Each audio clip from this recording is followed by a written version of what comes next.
여러분 반갑습니다. 오늘 2023년도 이제 1월 달 첫 수업 시작하도록 하겠습니다. 여러분 만나뵙게 돼서 반갑고요. 이렇게 겨울인데 또 아침 일찍부터 나와주셔서 감사드리고, 여러분들 아마 1월 달에 가진 마음으로 계속 공부하시면 1월 말에는 이제 11월 말에, 그죠? 올해 말에는 또 좋은 결과 있을 거라고 생각합니다. 제가 오늘 여러분들하고 무슨 얘기를 처음에 시작할까 이제 이렇게 생각을 하다가 불현듯 생각난 것이, 그러니까 우리가 계속 어떻게 하면 답을 잘 쓰나 이제 이런 이야기들을 많이 했었는데, 제가 예전에 이제 그런 이야기를 들었던 기억이 나더라고요. 그러니까는 우리가 이제 보통 1945년 8월 15일 광복절을 기념하고 광복절을 많이 기억하는데, 사실은 우리가 그 국치를 더 기억해야 된다. 우리가 어떤 나아가기 위해서는, 미래에 일본을 이기기 위해서는 이제 이런 이야기를 하는 걸 들었어요. 어떤 역사학자가. 그래서 8월 29일인가가 우리나라 이제 1910년 국가 국치일 이라고 하더라고요. 그러니까 그때 이제 우리나라가 일본에 합병이 되어서 일본이 이제 우리나라를 통치하기 시작한 날이죠. 그러니까 그것을 기억하지 않으면 우리가 일본을 이기기 위해서 싸우는 어떤 그런 정신이 약해진다, 이런 이야기를 하는 거예요. 그래서 그 이야기를 들으면서 생각을 했던 것이, 우리가 어떻게 하면 답을 잘 쓰나도 물론 매번 생각을 하는데,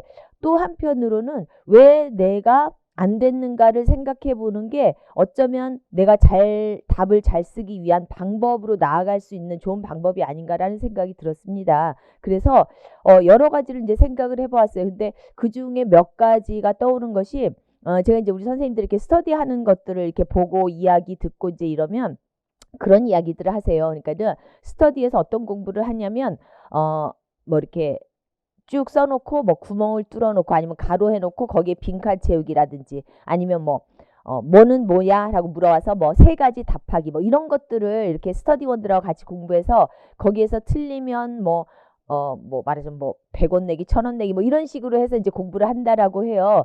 그래서 그 친구가 이제 저한테 그 고민을 이야기한 이유 중에 하나가 뭐냐면, 자기는 그렇게 해서 공부가 잘 안 되는데 그 스터디 친구들은 그렇게 같이 공부를 하자고 하는데 과연 그게 맞는 건지 모르겠다라는 이야기를 하는 거예요. 그래서 그 방법이 그렇게 좋은 방법은 아니다라고 제가 말씀을 드렸거든요. 그러니까는 너무 공부를 단편적으로 하는 거. 왜냐면 여러분 지금 시험 문제를 최근 뭐 5개년, 최근 10개년을 이렇게 보아도 아시겠지만, 이제 영어 교육론 시험이 결코 단편적으로 나오지 않아요. 단편적으로 나오지 않는다라는 말은, 다시 말하면 문제의 양이 엄청나게 많아졌어요. 문제 길이가 그 B4 용지, 큰 용지로 한 페이지가 한 문제당 해당된다라는 거예요. 그러니까 여러분이 어떻게 보면 아주 간단한 4줄 아니면 뭐 진짜 단답형 2글자, 3글자를 쓰는데 읽어야 될 거는 그 B4 용지 한 페이지를 다 읽어야 된다라는 거예요. 그러면 어떤 일이 일어난다? 빠르게 전체를 읽지 않으면 답을 할 수가 없어요.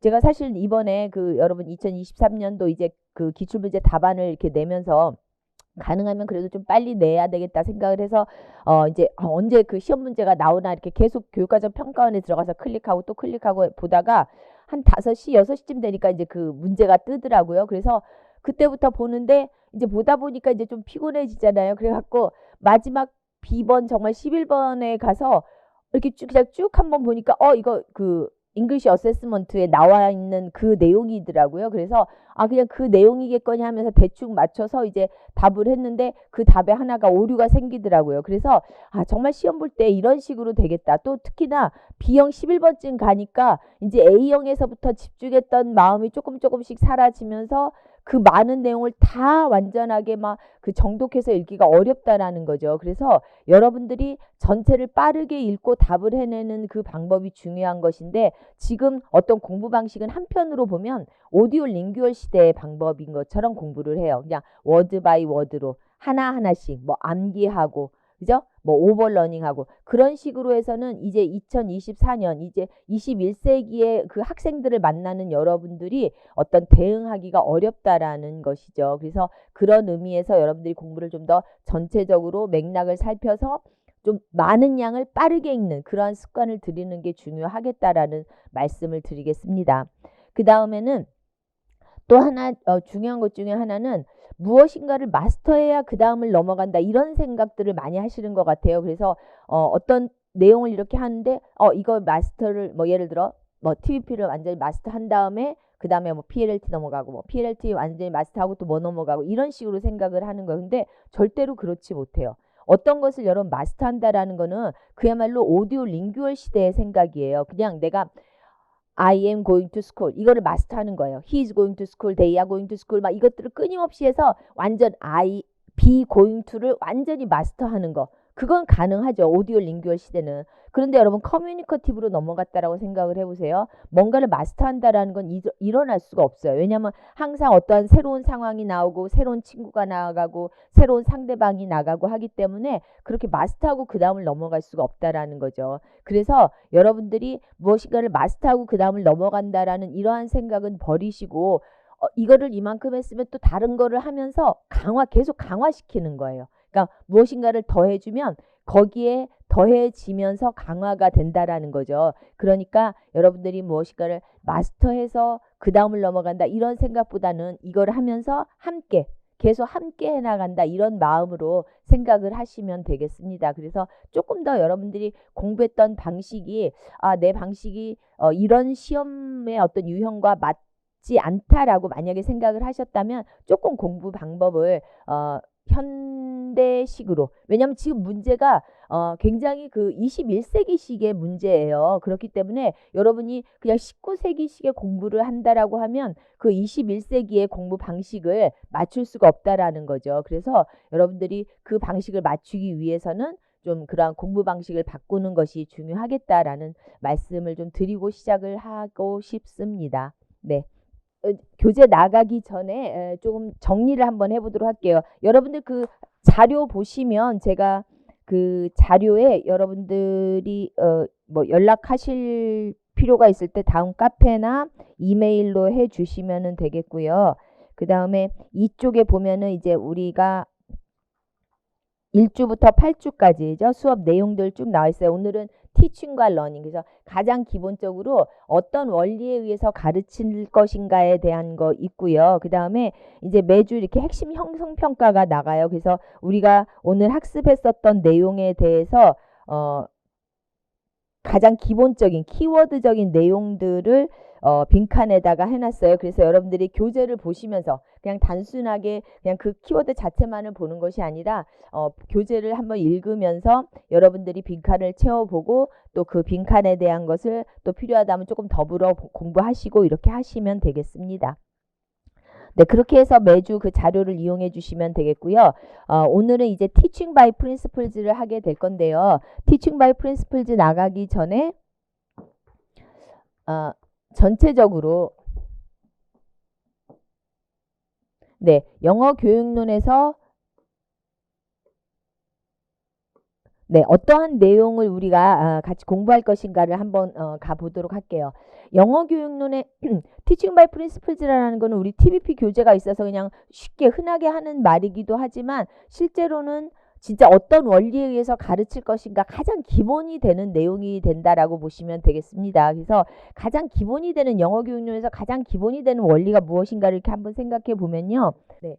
여러분 그 영어 교육론에서 가장 기본은 스트럭처럴과 커뮤니커티브예요. 마치 뭐 공산주의, 민주주의 이렇게 얘기하듯이 스트럭처럴과 커뮤니커티브의 이분법으로 모든 게 다 나뉠 수 있어요. 그래서 여러분들이 생각해 보면은 뭐 어떤 교수법이 이제 스트럭처럴 어프로치와 커뮤니커티브 어프로치죠. 교수법에서부터 리스닝, 스피킹, 리딩, 라이팅, 그래마, 버케블러리, 뭐 평가 이 모든 것들이 다 이렇게 나뉠 수 있다라는 거죠. 그래서 스트럭처럴의 가장 기본이 되는 것은 무엇인가라고 한번 생각을 해보면 스트럭처럴은 누가 중심이 된다? 교사가. 커뮤니커티브는 네, 당연히 스튜던트가. 그래서 우리가 지금은 배움 중심이라고 하는 학생 중심이라고 하는 것이 바로 이 커뮤니커티브 어프로치에서 나온 것이고 스트럭처럴 어프로치는 교사가 중심이 되는. 그러니까 교사가 중심이 되다가 보니까 무엇을 가르치겠어요? 폼즈를. 아이고 이게 왜 이래? 네, 폼즈를 가르치는데 폼도 어떤 폼을 가르치겠어요? pre-specified. 미리 준비해온 폼을 선생님이 가르치는 거예요. 그죠? 반면에 커뮤니커티브에서는 뭐가 중시된다? 미닝이라고 하는 것은 여기에 프리스피시파이드한 폼즈하고는 다르게 미닝이라는 건 바로 뭐예요? 학습자들의 익스피리언스가 중심이 되는 것이죠. 그래서 어떤 그 연구자는 어떤 리서처는 심지어 이 익스피리언스라는 단어가 바로 스트럭처럴과 커뮤니커티브를 나누는 핵심 단어다 이렇게도 이야기할 정도예요. 그러니까 우리가 커뮤니커티브 수업을 한다라는 것은 학습자들의 경험을 가지고 끌어와서 교실에 가지고 와서 수업을 한다라는 거죠. 반면에 예전에 그래마 트랜슬레이션을 어떤 스트럭처럴 수업을 했던 선생님은 자기가 가져온 폼을 가지고 수업을 했었다라는 거죠. 그래서 바로 이렇게 스트럭처럴과 커뮤니커티브가 학생 중심으로 교사 중심으로 교사 중심, 학생 중심, 폼, 미닝. 또 그래서 폼을 중심으로 하니까 이 스트럭처럴 어프로치의 핵심은 뭐가 되겠어요? 바로 애큐러시다. 정확하게 가르치는 것이 중요했었죠. 반면에 커뮤니커티브의 핵심은 플루언시. 이렇게 우리가 이야기를 할 수 있겠습니다. 그죠? 그래서 이러한 모든 것들이 스트럭처럴과 커뮤니커티브로 가를 수가 있어요. 그래서 이것을 몇 가지로 조금 더 갈라볼게요.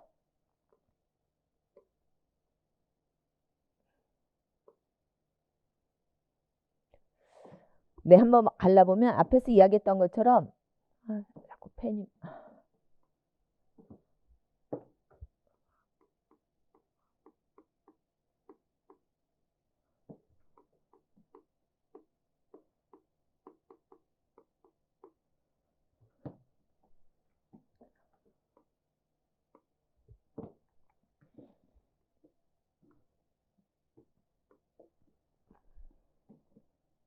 네, 이렇게 가른다라고 했을 때 우선 리스닝을 먼저 한번 볼게요.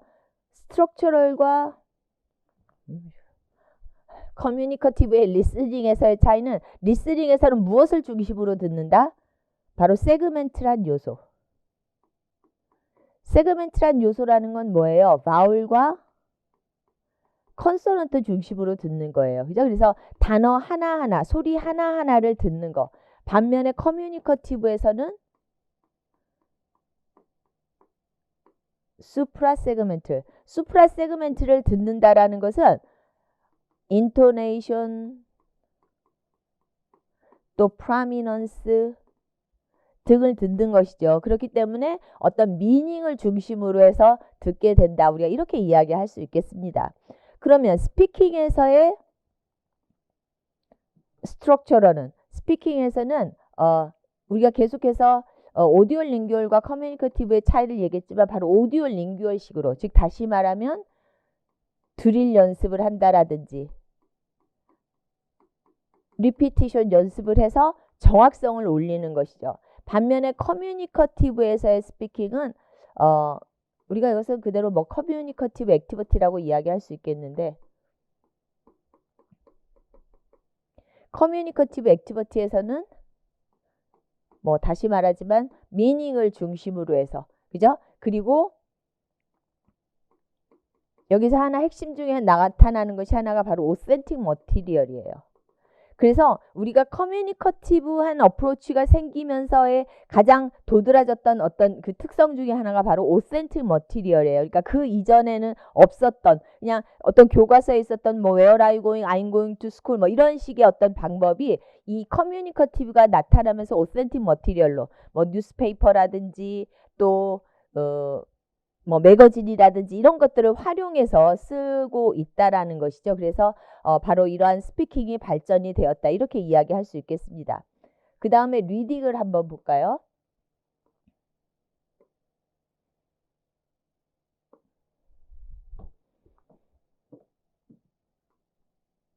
네, 그 다음에 리딩에서의 스트럭처럴과 커뮤니커티브를 한번 갈라보면은, 리딩에서의 어떤 스트럭처럴 방법으로는 우리가 파닉스 방법을 썼었죠.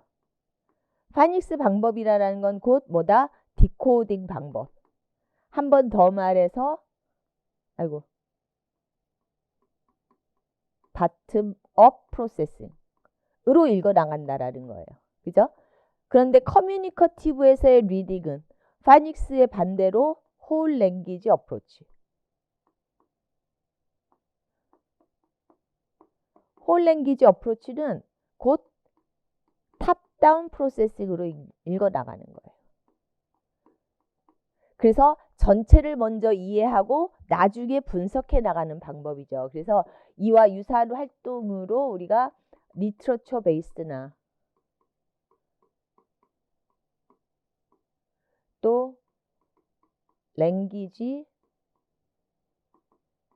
익스피리언스 어프로치 등이 나타나죠. 그래서 우리 작년에 2차 수업 실험 문제에 리트러처 문제가 나왔었죠. 그래서 스토리텔링으로 하는 활동 문제가 나와서 뭐 우리 거기 시험 보러 간 선생님들이 약간 당황스러웠다 뭐 이런 이야기도 했는데 그렇게 리트러처가 나온 것이 이상한 일이 아니었던 거죠. 왜냐하면 점차적으로 어떤 교육 발전이 여기에서 이쪽으로 이렇게 향하다가 보니까 리트러처를 중시한다라든지 아니면 학습자의 어떤 경험을 근거로 한 어프로치 등이 계속 쓰이고 있다라는 것을 우리가 알 수 있습니다. 그 다음에 라이팅을 한번 볼까요? 라이팅은 프로덕트 베이스드에서 프로세스 베이스드로. 프로덕트 베이스드에서 핵심은 뭐였어요? 모듈 라이팅. 어떻게 하면 선생님의 모듈 라이팅과 유사하게 똑같이 쓸 수 있는가라고 했다면 프로세스 라이팅에서는 학습자의 아이디어즈가 중심이 되었죠. 그래서 여기서는 이쪽이 티처 중심으로 여기가 학습자 중심으로 스튜던트 중심으로 하는 그 교수 방법을 그대로 이렇게 따라오고 있다. 이렇게 우리가 이야기할 수 있겠습니다. 그 다음에 몇 가지만 더 해보면 버케블러리에서는 인텐셔널 러닝으로 했었죠. 그래서 인텐셔널 러닝에서는 무엇을 가르칠 수 있었어요?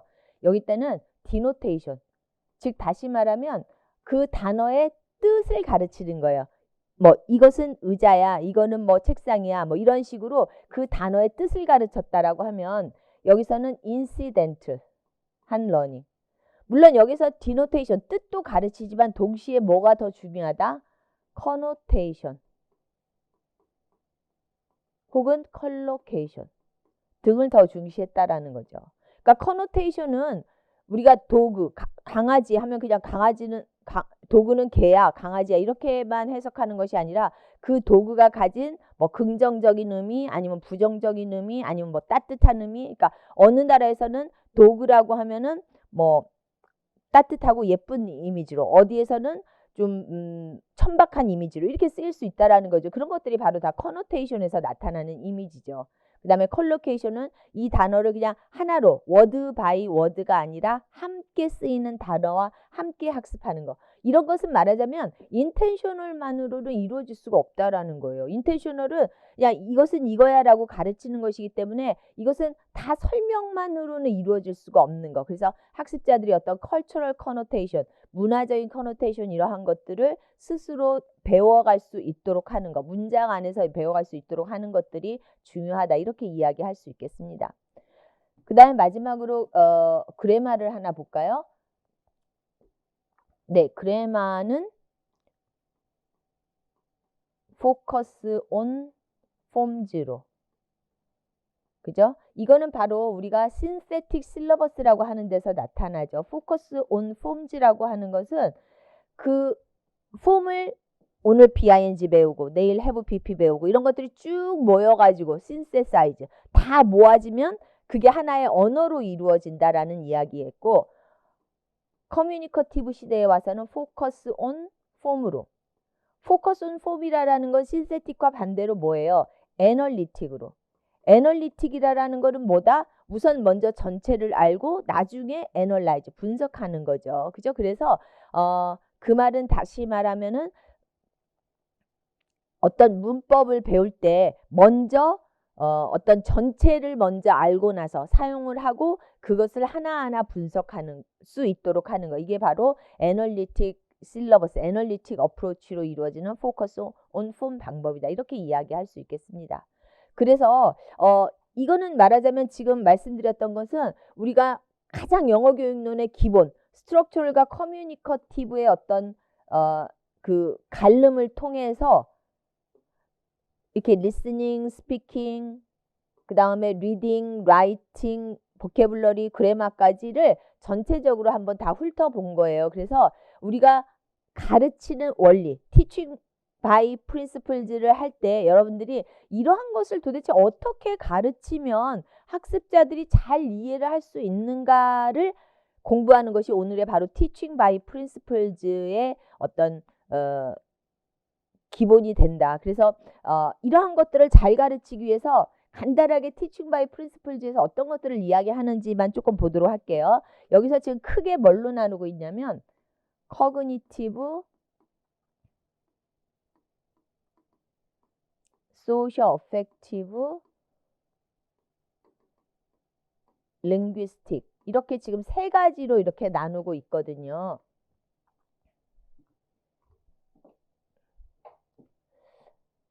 네, 그래서 보시면 cognitive라고 하는 것은 말하자면 인지적인 거죠. 우리 이번 시험에도 higher level cognitive skills라는 것이 나왔어요. 그죠? 학습자들에게 enhance higher level cognitive skill. 여러분 cognitive skill 중에서 조금 higher level에 있는 게 뭐가 될 것 같으세요? 여러분이 지금 인지를 막 쓰는 거예요. 여러분들의 그 머리를 말하자면 쉽게 말하면 머리를 쓰는데 좀 높은 수준이 있을 거고 낮은 수준이 있을 거란 말이에요. 어떤 게 조금 여러분들이 머리가 진짜 아프다 이럴 정도로 높은 수준의 커그니티브 레벨을 쓰는 걸까요? 뭔가를 좀 인포하고 프리딕트하고 여기 내용은 없지만 내가 예상해 보는 거, 또 뭔가 이렇게 추론해 보는 거, 연결시키는 거. 그러니까 딱 여기 나와 있지는 않지만 뭔가 해보는 거. 이것이 바로 여러분의 하이어 레벨 커그니티브 스킬을 쓰는 거고, 그럼 반대로 로어 레벨은 뭐가 될까요? 좀 암기하는 거. 그죠? 그러니까 뭐 놓고 그냥 암기하는 거. 뭐 아까 말했던 것처럼 그냥 있는 거 그 자체를 다시 한번 베껴 써보는 거라, 아니면 그냥 빈칸 채우기 하는 거라, 이런 것들이 좀 로어 레벨이겠죠. 그래서 저도 사실은 뭐 여러분들하고 같이 공부를 할 때나 아니면 이제 뭐 문제를 만들 때나 이럴 때 제일 어려운 게 여러분 뭘 것 같으세요?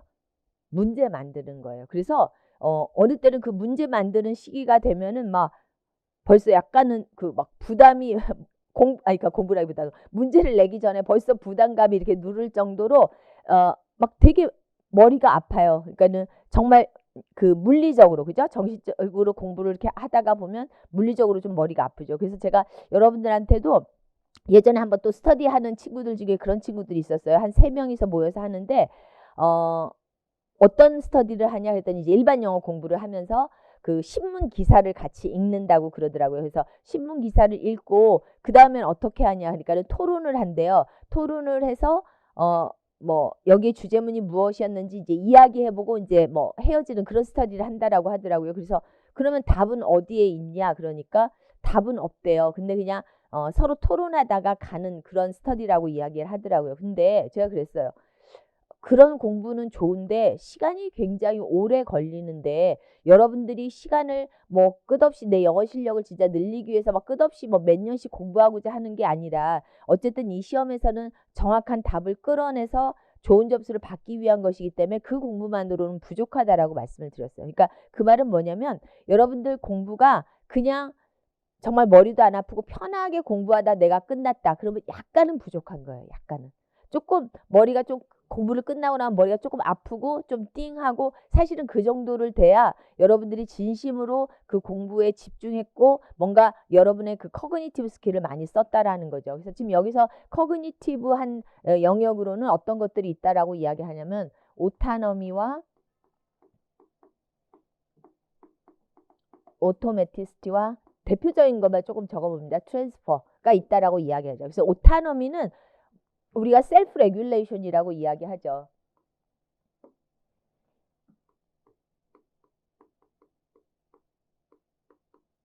그래서 셀프 레귤레이션이 바로 오타노미로 가는 어떤 방법이다, 이렇게 이야기하고 있습니다. 그 다음에 오토매티스트는 쉽게 말하면 컨트롤드가 아닌 거, 컨트롤드에서 오토매틱화 되는 거죠. 그래서 모든 것이 어떤 컨트롤드 되었다면, 내가 조금 자동화됐다라고 하면 그렇게 컨트롤드 되었지 않아도 뭔가 이렇게 나아갈 수 있는 것을 이야기하고 있습니다. 여기서 말하는 트랜스퍼는 바로 미닝풀 러닝을 이야기하는 거예요.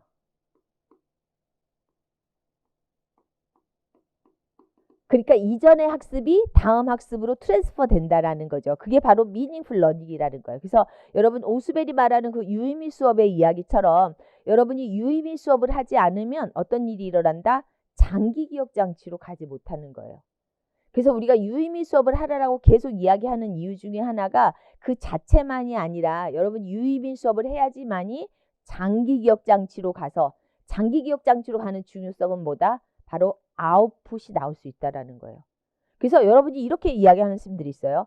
내가 공부는 했는데 내 읽으면 다 알겠는데 답은 못 썼어요. 이렇게 이야기를 해요. 그러면 내가 아는데 못 썼다 그 말은 사실은 아는 거가 한 반밖에는 안 된다라는 거죠. 근데 여러분한테 중요한 건 뭐예요? 쓰는 거잖아요. 결국은 쓰는 거잖아요. 그냥 내가 듣고서 그렇구나 이렇게 이해하면 이런 걸로 끝나서는 안 되고요. 여러분이 2%가 내가 부족했다라고 하면 그건 바로 쓰는 것을 연습 못했기 때문에 그런 거예요. 근데 쓰는 거는 그냥 단순하게 보고 쓰는 이런 의미가 아니라 바로 미닝풀 러닝이 되지 않았기 때문에 그런 거예요. 그러니까 트랜스퍼가 이루어지지 않은 거죠. 그래서 우리가 여기다가 간단하게 하나 이야기하면 인풋에서 이렇게 아웃풋으로 갈 때 우리가 그 사이에 인테이크도 있고 어떤 시스템으로 들어가는 것도 있고 이러잖아요. 근데 이런 과정을 거쳐서 이제 아웃풋이 이렇게 나온다라고 이야기를 하거든요. 근데 이 과정은 숏텀으로, 이 과정은 롱텀으로 이렇게 간다라고 이야기해요.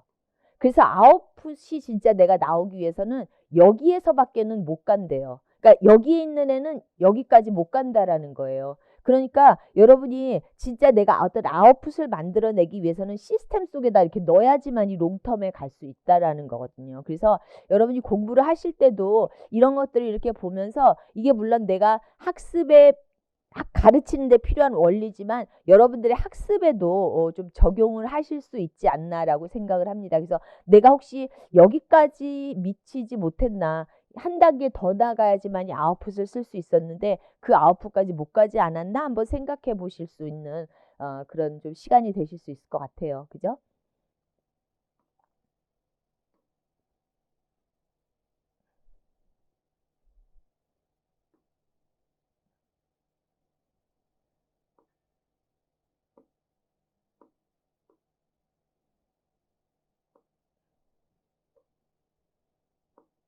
네.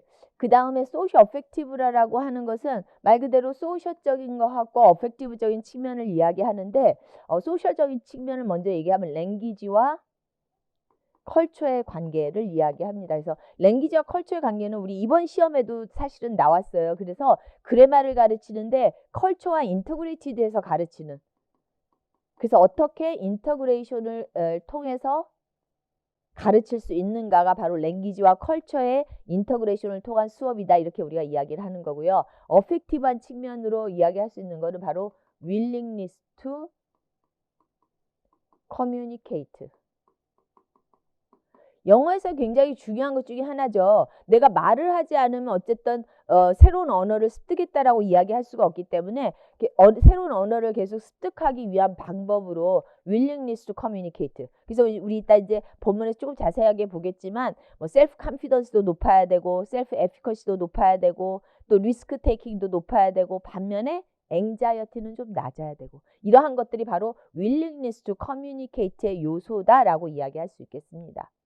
그 다음에 링귀스틱을 한번 볼게요. 링귀스틱에는 인터랭귀지가 있고요. 인터랭귀지를 거쳐서 우리가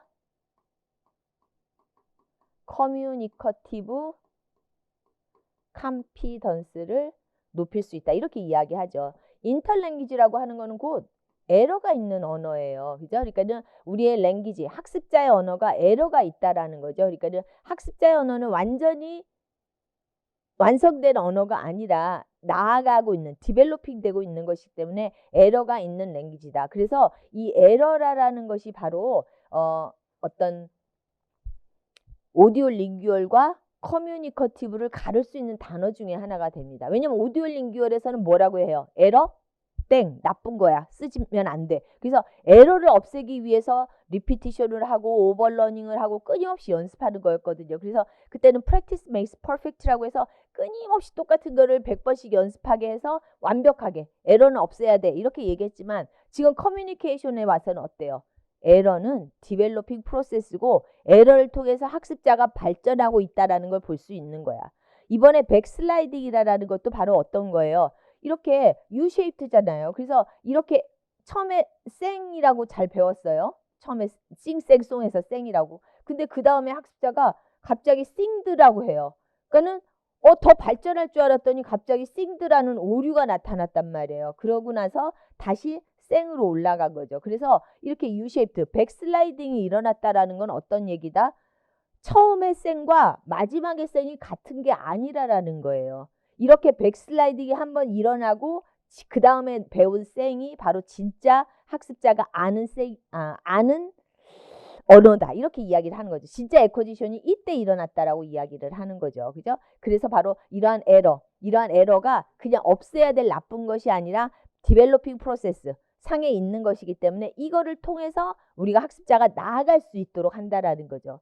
그래서 저는 항상 여러분들이 그 첨삭해서 드릴 때 여러분들이 오류가 나타나면 당연하다라고 말씀을 드리고 그 오류를 통해서 내가 그 다음에 어떻게 할지를 알 수 있다 이렇게 말씀을 드리거든요. 그러니까는 그게 중요한 거지 오류가 없는 게 중요한 거는 아니에요. 그래서 그것도 사실은 다른 사람의 오류를 보고 배우긴 되게 어려워요.